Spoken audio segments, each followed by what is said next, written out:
Ugomma, Ugomma's mother, Adugo, called out as she stepped out of their hut, tying her wrapper firmly around her waist.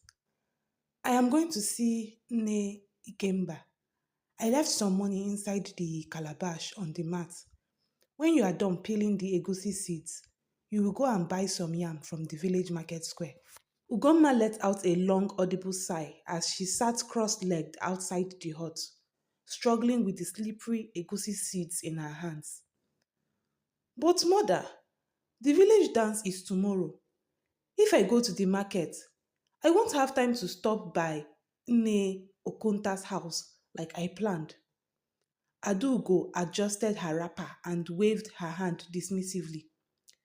When a child spends the morning dancing, they will suffer in the evening. You will go to the market, Ugomma. No arguments. Before Ugomma could protest further, her mother turned and strode off, leaving her grumbling under her breath. Every time, do this, do that, she hissed, barely managing to keep the seeds from spilling onto the ground. The village market square had a subdued air, a calm that wasn't unusual on days when traders from neighboring villages stayed away.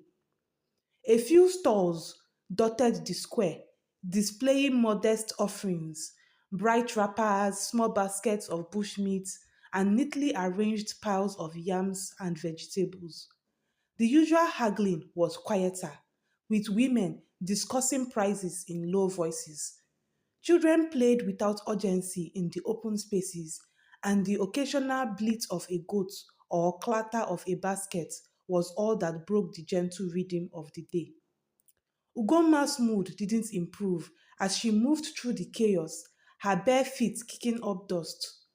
She purchased the yams quickly, handing over the money without much of a smile.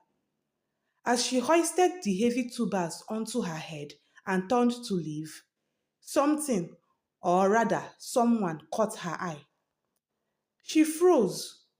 There she was, a maiden unlike anyone Ugomma had ever seen.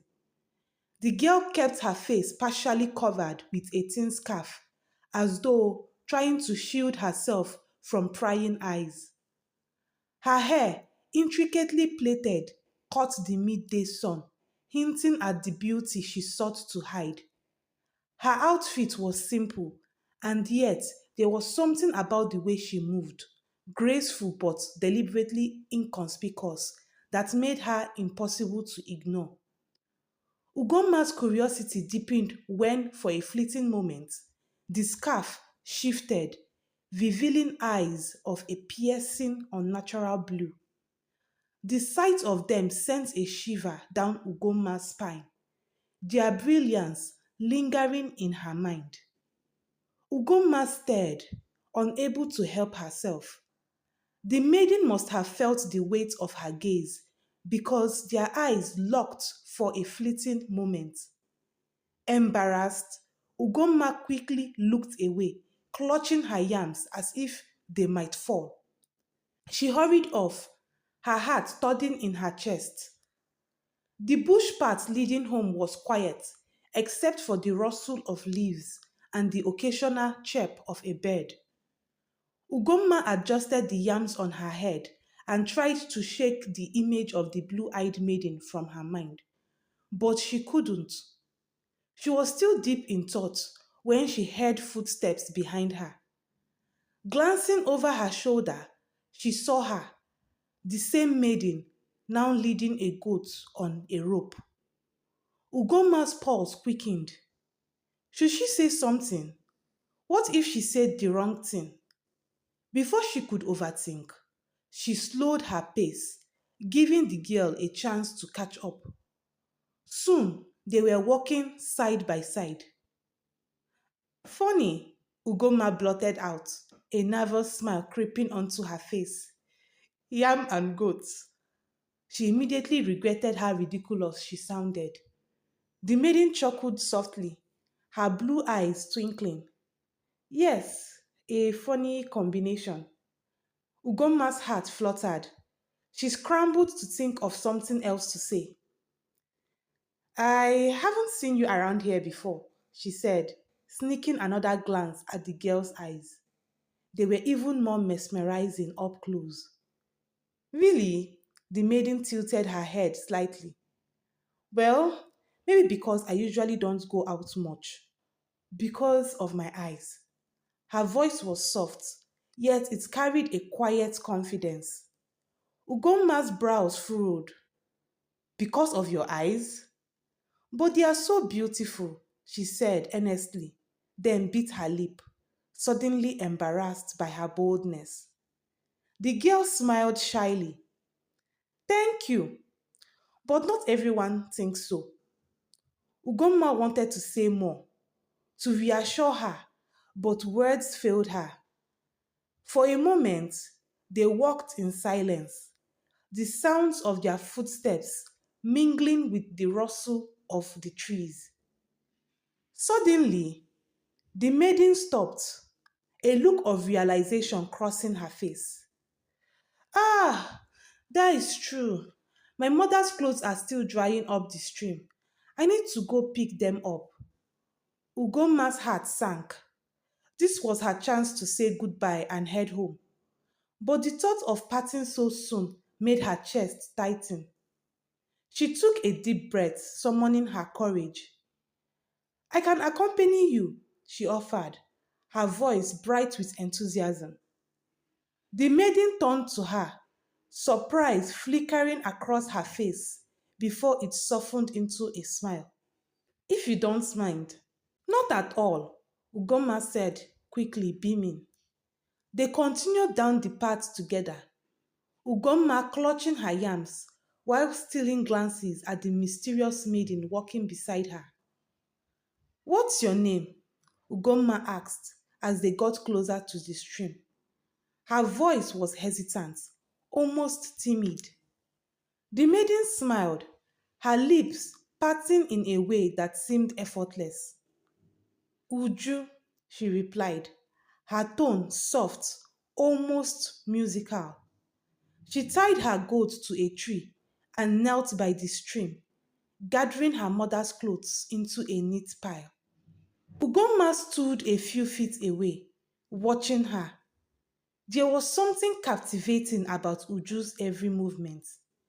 The way her hands folded the clothes, the way her slender arms glistened in the sunlight. I hate going on errands, Ugomma muttered, scuffing her foot against the ground. She thought about her mother forcing her to buy yams, even though she hadn't finished peeling egusi seeds. Uju looked up from her task, a playful smile dancing on her lips. You are lucky, she said, laughing softly. At least you don't have to wash everyone's clothes by the stream every market day. Ugomma snorted. I'd take washing clothes over running errands any day. At least you don't have to deal with nosy traders asking if you are engaged yet. Uju chuckled as she wrung out a piece of cloth. Her laughter was warm, like the sunlight filtering through the leaves. She tilted her head, her eyes twinkling with mischief. Would you like to swim? She asked suddenly. Swim? Ugoma blinked, taken aback. Uju was already peeling off her clothes, her movements unbothered and unhurried. Ugoma's cheeks flushed, and she quickly averted her gaze, pretending to inspect the ground. I don't know how to swim, Ugoma admitted, sitting on a rock by the stream and deliberately looking anywhere but at Uju's bare form. Then I'll teach you one day, Uju called out as she waded into the water.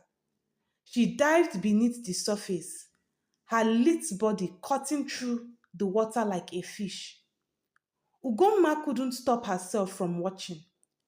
The way Uju moved was almost hypnotic, her skin gleaming as droplets clung to her body.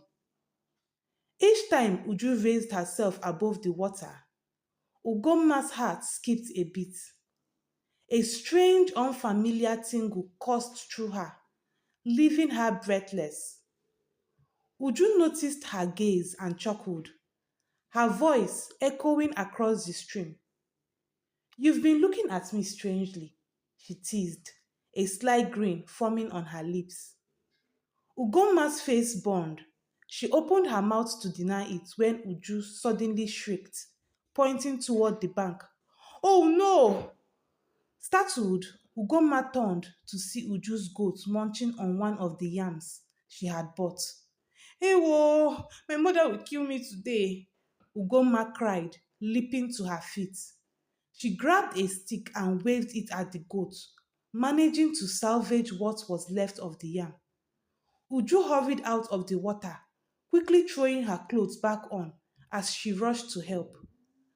I'm so sorry, she muttered. Ugoma crushed by the ruined yam, tears brimming in her eyes. What will I do now? She whispered, her voice trembling. My mother will kill me. Uju knelt beside her, placing a gentle hand on her shoulder. The touch was soft and cool, sending an unfamiliar warmth through Ugoma's chest. My mother has some yams in her hut, Uju offered, her voice soothing. You can come and take some. She won't notice. She's hardly ever home, and I don't think she'll be back with my older brother anytime soon. Ugomma shook her head, wiping her tears with the back of her hand. I don't want to get you into trouble. Uju tilted her head, her gaze earnest. Don't worry, this is my fault. If I hadn't been swimming, maybe the goat wouldn't have gotten to the yam. Please let me help you. Ugomma hesitated, glancing down at the half eaten yam in her hands. After a moment, she nodded. Uju smiled, steadying Ugomma as they both stood. For a brief moment, their eyes met. Ugomma's gaze dropped to Uju's skin, noticing how the water still clung to her like dew on a flower. They both looked away, feeling embarrassed. Here are the yams, Uju said softly, bringing out several yams from their barn. She handed them to Ugomma, who placed them carefully into her basket. Their fingers brushed briefly during the exchange, sending a spark through Ugomma that lingered long after the contact. They hesitated, eyes locked, neither woman sure what to say. Would you like to drink some water? Uju asked, her lips curling into a shy smile. Ugomma nodded slowly, clutching the basket as she followed Uju into the hut. The air inside was cool and faintly scented, with herbs drying on a rack by the window. They sat on a mat spread over an elevated pavement, their movements cautious, their silence heavy with unspoken words. Uju finally broke the quiet. Let me get you the water, she said, standing and crossing to an earthen clay pot in the corner of the room. Her movements were graceful, her hips swaying slightly as she scooped water into a small calabash. Ugomma took the water gratefully and drank it all in one go. Thank you, she said, handing back the calabash, her fingers grazing Uju's. Uju smiled again, a soft knowing smile that made Ugomma's heart race. Is this where you sleep? Ugomma asked, her fingers absently tracing circles on the mat beneath her.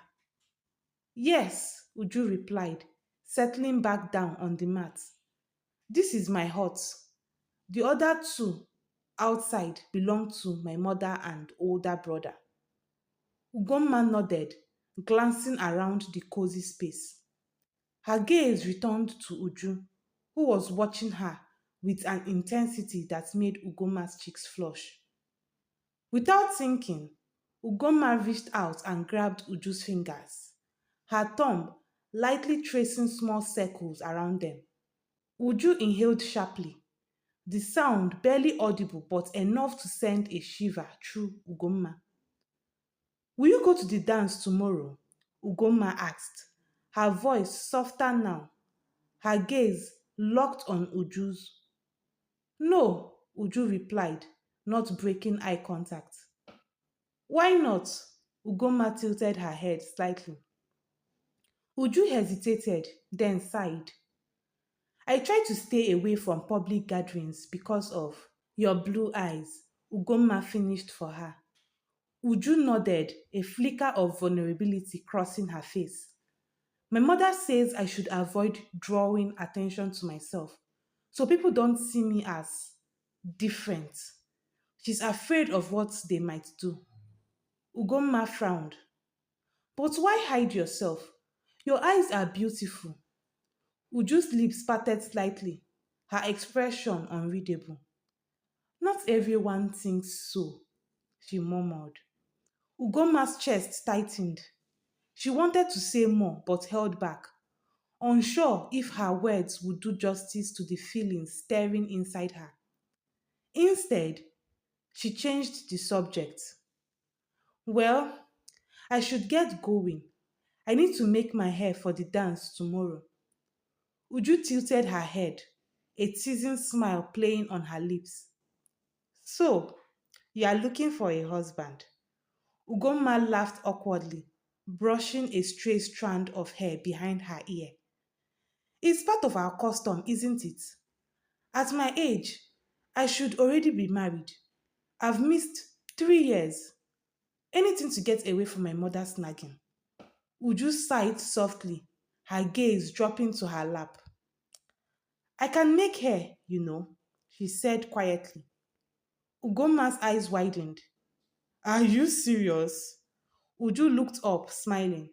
Yes, I can make something nice for you. But didn't you need to go home? Ugomma hesitated, then smiled. I was planning to go to someone else's hut. But if you can, why not? Can you do the style you have? It's beautiful. Uju blushed, her cheeks turning a delicate shade of pink. My mother made it for me, but I can place it on you if you want.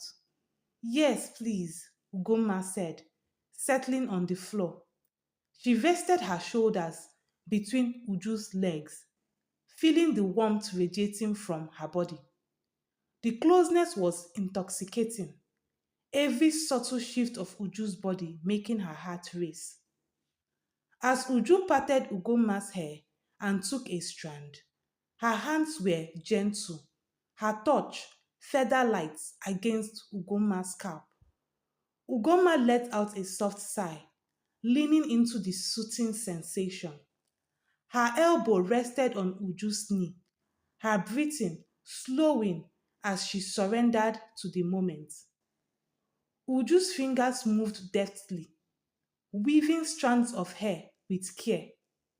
Every now and then, her fingertips grazed Ugomma's skin, sending a wave of heat coursing through her. Ugomma closed her eyes, her thoughts a jumble of emotions she couldn't name but didn't want to resist. Neither woman spoke, but the silence between them was filled with an electric tension, a wordless connection that neither dared to break.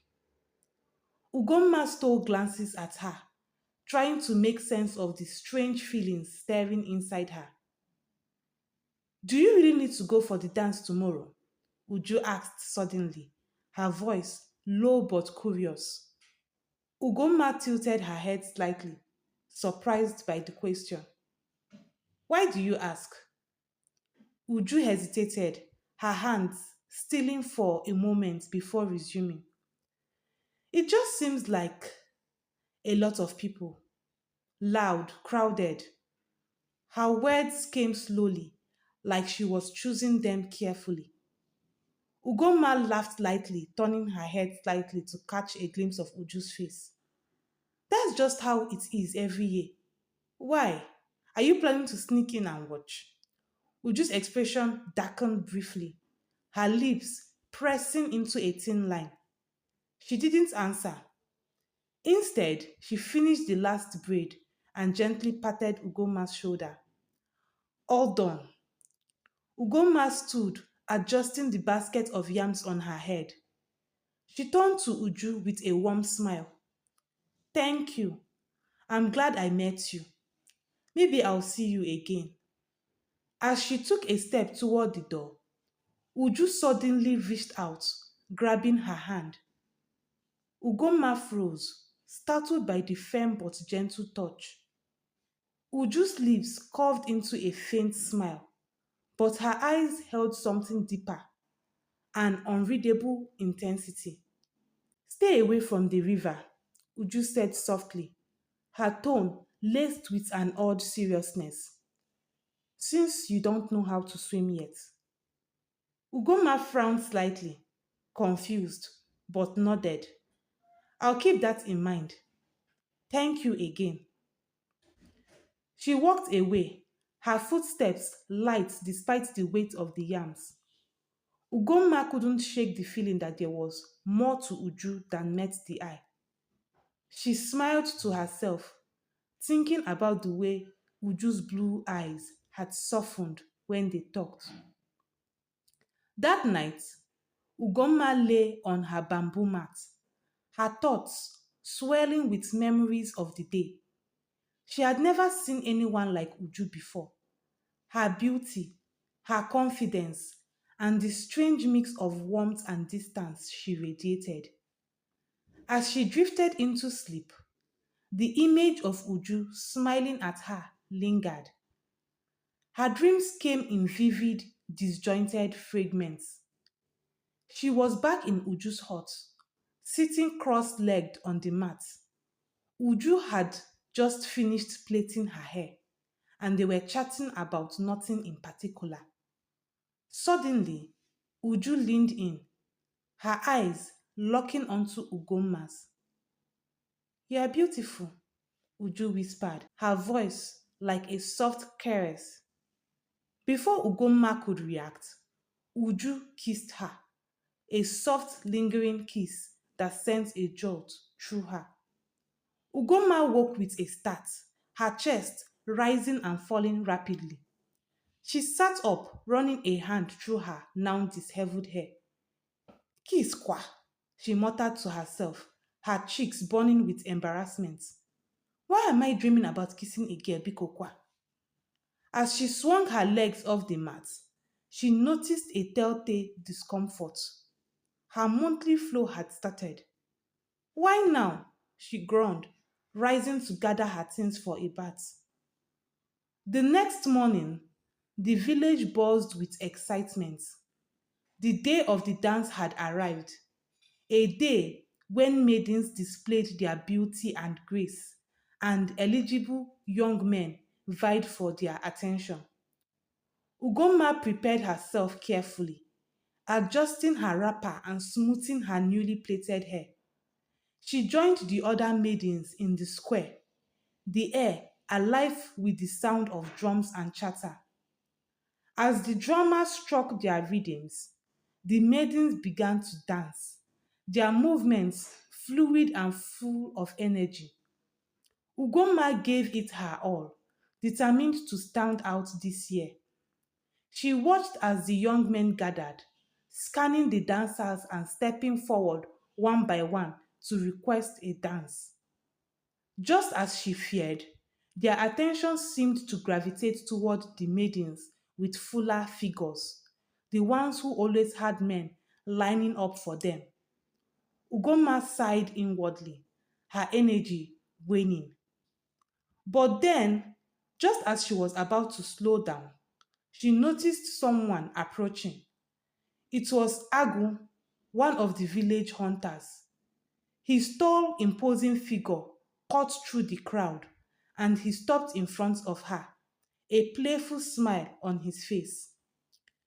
You are really dancing better than last season, he said, mimicking her steps in a light-hearted way. Ugoma blinked, surprised, but quickly recovered. At least someone had noticed her. She smiled and matched his energy, their movements falling into sync with the rhythm of the drums. As they danced, Ugomma couldn't help but wonder why Agu had chosen her. He was known for courting maidens every year, but never marrying them. And none of the maidens ever said why. Still, for now, she pushed the thought aside, choosing to enjoy the moment. The drumming slowed as the evening light began to fade, signaling the end of the ceremony. Maidens began gathering their belongings, chatting and laughing, while the men exchanged glances and lingered, picking out their favorites for the night walks. Ugomma adjusted her wrapper, wiping sweat from her brow. The joy she'd felt dancing was replaced by a creeping sense of inadequacy. She had noticed Agu watching her more than the others, but she couldn't help but wonder why. Just then, Agu approached her again, his familiar smirk in place. Ugomma, he called, his voice warm and confident. You danced well today. She offered him a small smile, unsure of what to say. Thank you, Agu. He gestured toward the path leading away from the square. Would you like to take a walk? The evening breeze is nice. Ugomma hesitated, her mind flashing to the whispers about Agu's history with maidens. But she reasoned that a walk couldn't hurt. Maybe this was her chance to finally connect with someone who found her interesting. All right, she said, nodding. They strolled side by side along the dusty path, the sounds of the celebration fading behind them. Agu asked simple questions at first, his tone easy and conversational. So, Ugomma, how's your mother? I hear she's quite the strict one. Ugomma laughed lightly. She's strict, yes, but only because she wants the best for me. She's always saying, Ugomma, don't waste your youth. Marry quickly and give me grandchildren. Agu chuckled. Mothers and their grandchildren obsession. Mine is no different. He glanced at her. Do you want to marry soon? Ugomma blushed slightly, looking at the ground as they walked. Well, it's expected, isn't it? But I don't want to rush into something I'll regret. He nodded, his tone still friendly. That's wise. But I'm curious, what kind of man would you consider? Strong, hardworking, handsome? Ugoma laughed awkwardly, shrugging. I suppose all those things are important, but mostly, I would like someone who respects me. Respect, eh? Ago repeated, his tone thoughtful. That's rare to find these days. They continued walking, and the questions became subtly more probing. So, Ugoma, you've never had anyone interested in you before. I mean, no men courting you. Ugoma frowned slightly, the question stinging. Not many, no, but I'm okay with that. Agu smirked. That's hard to believe. A beautiful maiden like you? Surely men are just too shy to approach. His compliment felt hollow, but she forced a smile. Maybe.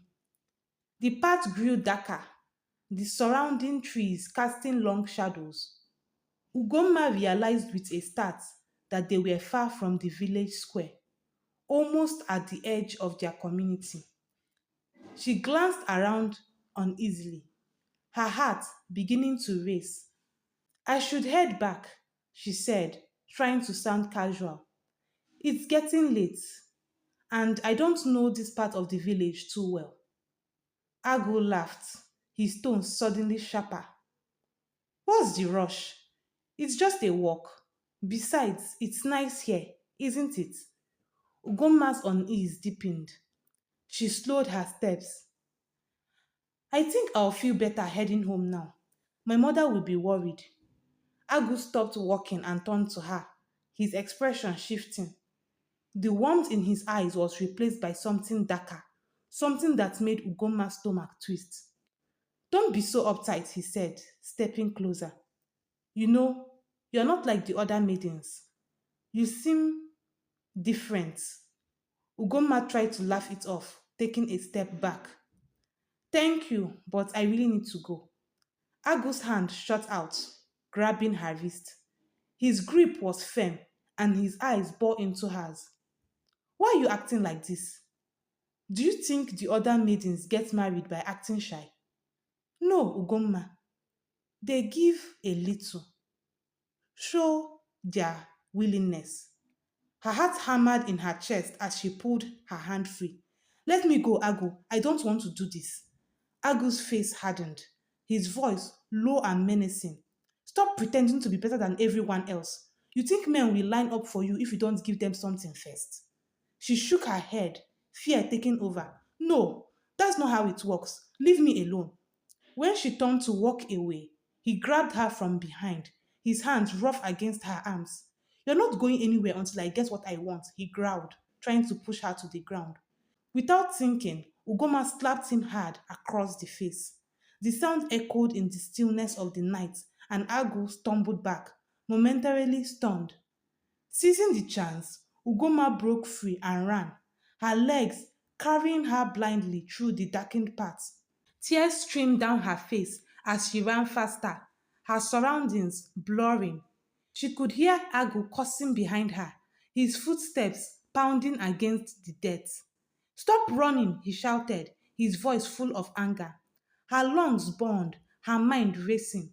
She didn't know where she was going, but she knew she couldn't let him catch her.